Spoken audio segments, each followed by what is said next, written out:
pour démarrer le robot, c'est très simple. On le met sous tension. Donc, en dessous ici, on a la LED de mise sous tension. On a le petit interrupteur. Donc on le tourne pour le mettre sous tension. Ensuite, on prend la manette. On vérifie qu'il n'est pas en arrêt d'urgence. Et on appuie longtemps sur le bouton démarrer. Donc déjà, on connecte le câble à la prise Ethernet située sur le panneau ici, en dessous du tiroir. Clac. Et on connecte sur le port USB-C. Voilà. On ouvre le logiciel TimeFlow. On attend que tout démarre.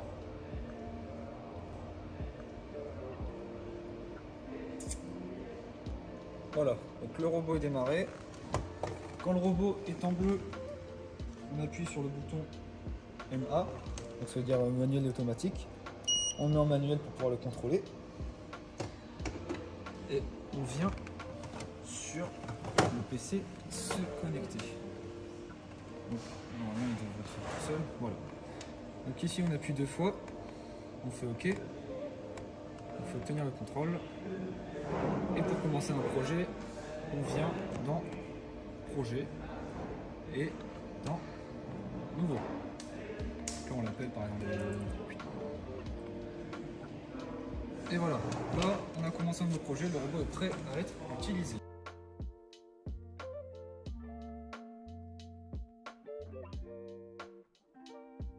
Pour le robot et pour le faire bouger, on a quelques boutons qui sont primordiaux. Ici on a Free, donc c'est pour le libérer, pour le bouger, il faut rester appuyé dessus. Si on le lâche, ça ne bouge plus. Donc on reste appuyé dessus. Ici on a le bouton Point, donc c'est pour mettre un point. Donc là, si je mets un point ici, il va se rappeler qu'il est allé là par rapport à son axe. Donc ici, si je le refais bouger, je remets un point. Dans le code, il va commencer à aller là où on lui a dit, en premier, il met un point. Et ensuite, il va aller là. On a 2 autres boutons. Ici, on a la vision. Donc si j'appuie dessus, ça met un petit bug vision. Et ici, on a le gripper. Donc c'est la pince. Donc si j'appuie sur la pince, il ne se passe pas grand chose. Mais ça met un bloc pince qu'on pourra modifier après. Arrivé ici, quand on a nos points, on va pouvoir déjà faire une boucle. Donc ça veut dire qu'il va refaire indéfiniment les points. Donc on va pouvoir le lancer. Donc là on peut voir que l'écran change, c'est pour voir l'état de ce qu'on est en train de faire. Donc ici, sur la télécommande, si on veut augmenter la vitesse, on appuie sur le plus. Ici on peut voir que ça vient à 20% de sa vitesse. On peut le ralentir si on veut. Là par exemple il est à 10% parce qu'il est en bleu. Donc là c'est une boucle. Sur l'écran, on peut voir sa vitesse en temps réel. Si on appuie sur flux, on peut voir l'état du code. Voilà, les étapes en temps réel. Donc ici on peut voir toutes les baies de contrôle de ce qui est allumé ou pas. Ici on a une vue en 3D. Dans les états, donc on a plein de capteurs. Là on peut voir que le robot il fait des mouvements saccadés. Donc ça on va pouvoir le laisser. Donc je vais arrêter le robot en appuyant sur le carré. Sur le carré c'est pour arrêter. Et start et pause, c'est en plein milieu de l'action. On peut poser puis reprendre après. Sur l'écran, on vient avec contrôle, on reste appuyé sur contrôle et on appuie avec la souris sur les blocs. On vient dans éditer bloc, on vient dans blending et ici on peut choisir à combien de pourcentage on le lisse. Donc là par exemple je vais le lisser à 100%, on voit que ça s'est mis sur le bloc, qu'il y a un petit B. On va recommencer le programme. Ici j'augmente la vitesse à 20%, on peut voir que c'est plus lisse. Il ne fait plus de saccades. C'est intéressant pour optimiser les trajectoires.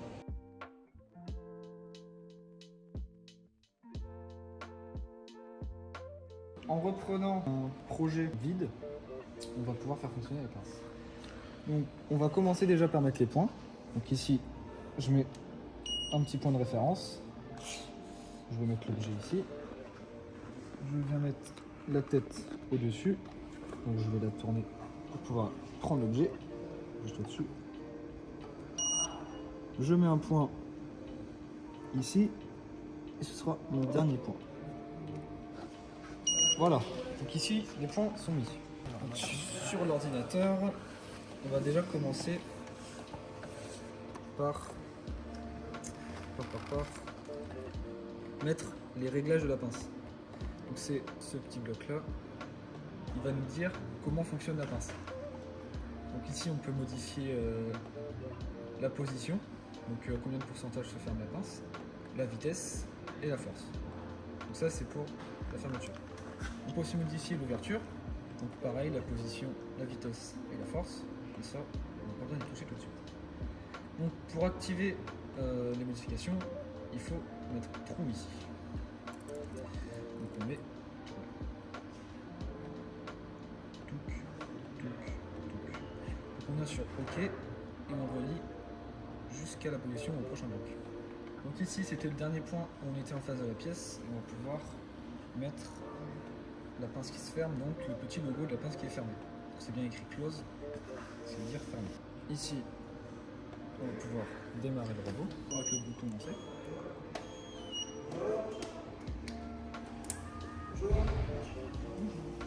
J'augmente un petit peu la vitesse. Donc le robot va faire ses points. Et voilà, la pince se ferme. Donc là, le robot a pris l'objet. On va venir sur l'ordi. Donc on vient sur détecter ou pas détecter. Donc on va mettre l'objet de l'autre côté, ici. Donc c'est pareil, on va appuyer sur Free pour pouvoir déplacer le robot. Donc imaginons que je le mette ici. Ici je fais un point. Je viens de le mettre ici. Je refais un point. Et je viens le poser. Donc je fais attention à ne pas taper la table. Et ici je fais un point. Donc là on va venir sur l'ordinateur. Donc ici on vient sur l'ordi et on met le petit logo de la pince ouverte.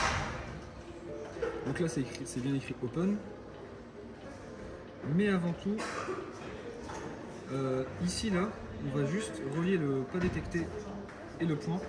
Parce que parfois il peut ne pas le détecter l'objet dans sa main. Par exemple avec les canettes, ça l'écrase un peu donc il n'est pas détecté. Donc c'est mieux de faire ça pour que le programme continue. Évidemment je vais ouvrir la pince. Donc pour faire une tâche sans devoir lancer le robot, on vient sur exécution pas à pas. Donc ça va faire la tâche beaucoup plus lentement. Donc ici ça ouvre la pince. On va chercher l'objet. On va pouvoir lancer le robot. J'augmente un peu la vitesse.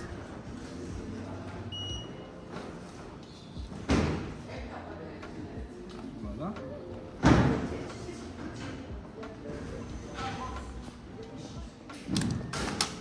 Voilà. Donc, il a posé l'objet. Si on imagine faire une boucle, il faudrait remonter la pince pour éviter qu'il heurte l'objet. Ici, on vient derrière. Donc ici, on irait à son point. Donc ici, on est toujours... Après une fonction, on est toujours en détecté ou pas détecté. Comme ça, on est sûr que ça continue le programme. On va pouvoir revenir à la première fonction.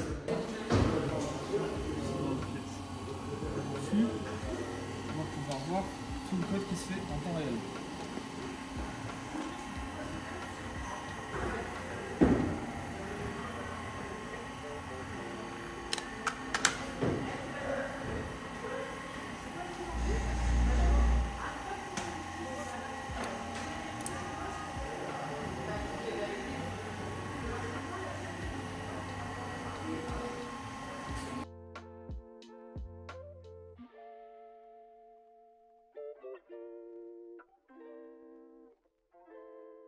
On va passer à la tâche de la vision, donc la reconnaissance d'objets, et on ne peut pas utiliser la vision sans connaître le landmark et sans l'avoir.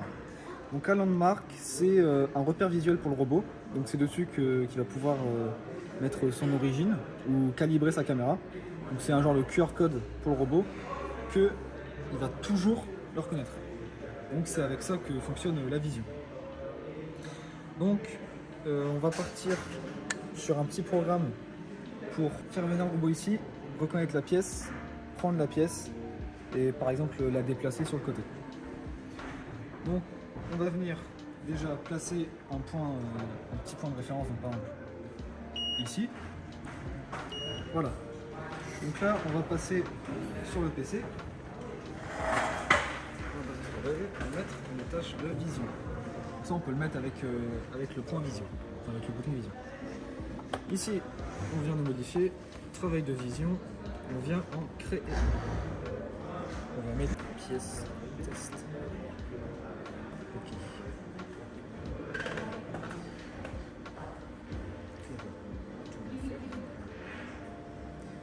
Voilà. Ici on vient dans concepteur de tâches et dans prise intelligente. Voilà. C'est pour ça qu'on a besoin du landmark. Donc là, on suit tout ce qui est marqué à gauche. Donc ici, on va bien placer le landmark. On va essayer de bien placer aussi le robot. Donc on peut toujours le déplacer pour bien le mettre. Ici, on est plutôt pas mal. On a le score de vision du landmark. Voilà, donc plus on s'approche de l'un, mieux c'est. Donc on fait suivant. Là, il place son point. On suit toujours ce qui est marqué à gauche. Donc là on peut modifier, par exemple là c'est pas très net, donc on vient dans les paramètres de la caméra et on peut modifier la mise au point. Donc là c'est beaucoup mieux. Voilà. On peut mettre le taux d'obturation, donc ça c'est pour la lumière, donc on met à jour. On peut mettre l'éclairage si on veut, mais là c'est pas nécessaire. On fait suivant. Donc ici c'est pour faire bouger le robot de gauche à droite. Donc ici par exemple il est plutôt pas mal. On va bouger un petit peu, il est plutôt pas mal. On fait le suivant. Donc là on suit ce qui est toujours marqué, donc on supprime le repère. On s'assure que la cible est visible. Donc là par exemple on fait ça. On va prendre cette pièce. Voilà, on s'assure qu'elle est visible, donc là, elle est plutôt visible. Donc s'il n'est pas visible, on refait pareil. On va dans le paramètre de la caméra, tu modifies le texte. Voilà. Ici on peut l'enlever. On va faire suivant. Et là, on va la remettre. Et c'est là que la magie opère.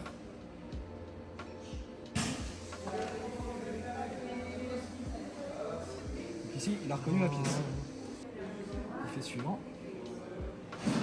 Est-ce que là on sera plus précis sur tout ça. Donc là par exemple on a un problème de lumière. Oula oui. Donc là ça tombe bien. Ça tombe super bien. On va retourner dans les paramètres. Donc on fait retour. Et là on va faire tourner la caméra pour essayer. On va faire assembler l'image. Bien reconnaître la pièce. On fait suivant. On fait ça. On met la cible. On suit toujours ce qui est marqué à gauche. Suivant. Ok, il a bien pris. Ici, on peut sélectionner le motif. Donc là, c'est le motif général. C'est juste le contour. On fait suivant, ça prend ce que je lui ai dit. On fait suivant. Et ici on va pouvoir éditer le motif. Donc là c'est ce qu'il a pris. Donc là il a pas pris grand chose. Il n'a pas bien fait. Donc je vais par exemple mettre des lignes ici. Ici je mets une ligne qui va reconnaître cette ligne. Ici je mets une ligne qui va reconnaître cette ligne. Parce qu'au mieux il aurait fallu voilà. Donc là ça va faire. Là ici on peut modifier le score pour qu'il prenne dans tous les cas. Ici on peut mettre à 0,4. Comme ça il va reconnaître la pièce. Normalement si on bouge un petit peu ça va aller. Voilà. Donc il reconnaît la pièce. Donc si la pièce elle bouge un jour, on peut définir la plage de recherche. Donc, par exemple on définit la plage de recherche que ici. Et là on peut modifier sa rotation. Donc si la pièce elle tourne pas, on peut faire ça. On peut modifier aussi sa taille. Par exemple, il la pose sur un support plus élevé et il pourra toujours la reconnaître. Et on fait ça. Voilà. Là, on enregistre. Enregistrer. Oui. Oui. Donc là, on a notre travail visuel qui est créé. Donc ici, on peut voir que on a ça qui s'est créé. Donc ici, ça veut dire que tous les points qu'on va faire de position, il va se les prendre à partir de la tâche visuelle, donc de la pièce, puis à partir de sa base, à partir de la pièce. Sur le PC, on va refaire le paramétrage de la pince. Pour l'ouverture au départ, ouais. Voilà, parce que là, il n'est pas très ouvert. Tout à l'heure, ouais. Donc là, par exemple, je modifie l'ouverture. Je vais mettre la position à 0 pour que ce soit le plus ouvert possible. Voilà, ici on revient dans OK, on fait... D'accord, donc sur l'ouverture on est dans l'inverse de la fermeture. 0 ouvert à fond, 100 fermé à fond. Donc ici on met trou, parce que sinon ça ne fonctionnera pas. Voilà. Ici on fait une petite exécution pas à pas. Donc là il va bien s'ouvrir. Voilà. Ici on vient dans OK, et là on va pouvoir... Voilà, ici on vérifie qu'on est bien avec la tâche de vision. On est bien avec la tâche de vision. On vient au-dessus. On crée un point. Donc le point est bien créé avec la tâche de vision. On essaie de venir au plus près de la pièce. Donc ici ça devrait être pas mal. On refait un point. On fait la fermeture. Ici on met la fermeture. Donc on peut fermer la pince. Et là ça marche pas parce qu'elle frotte partout. Et ouais. Donc justement ça tombe bien, on va pouvoir entrer dans les réglages des points. Donc ici, on vient dans le petit crayon. Et tu peux Voilà, ici on vient dans gestionnaire de points. Et je viens à remplacer une nouvelle pose à ce point. Donc je modifie le point. Voilà. Donc, ici par exemple il est bien. Ici il a fermé la pince, donc ça veut dire qu'il est bien. Donc je clique sur remplacer nouvelle pose à ce point. Donc là le point s'est modifié. Ce que je veux faire ici. Donc ici on est bon, la pièce est prise, il l'a reconnue. On va pouvoir enchaîner pour poser la pièce plus loin. Donc on vient, on va par exemple ça, et on va le mettre ici. Donc on va mettre la pièce ici, et on imagine... Donc là on met toujours le point, on met l'ouverture. Ici on met l'ouverture, donc l'ouverture. Voilà. On met une boucle. Donc on va le mettre par rapport ici, comme ça il va pouvoir reparamétrer la pince. Comme ça. Et on n'oublie pas évidemment ce que j'ai oublié de faire, c'est fermer la pince. Voilà. Bah oui. On va mettre notre detect et on va pouvoir mettre le robot vers ce point d'origine, donc ici, on va mettre la pièce ici et voir si les programmes fonctionnent. Là par exemple, à cause de la lumière, on n'est pas sûr que ça reconnaisse du premier coup. Donc ici, en gros, on va faire une boucle d'ici à ici. Comme ça, à chaque fois qu'il va pas réussir à la reconnaître, il va revenir à son point, il va essayer de le reconnaître. Ici, on va lancer.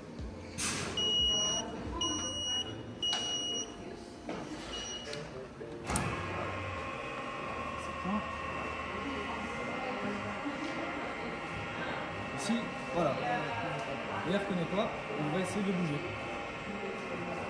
Et il a reconnu, je ne sais pas si elle est bien fait. Voilà. Donc ici, on a vu qu'il a reconnu sur l'écran, et il va se poser là-bas.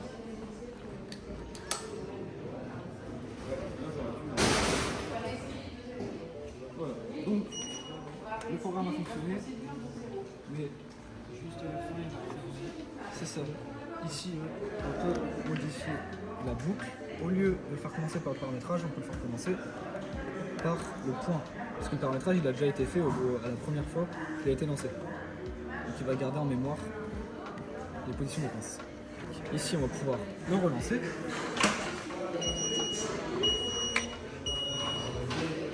On monte un peu la vitesse. Voilà.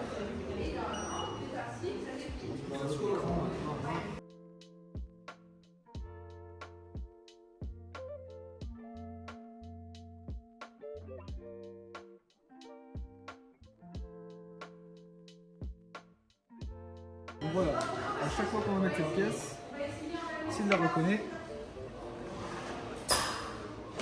il va aller la poser là-bas.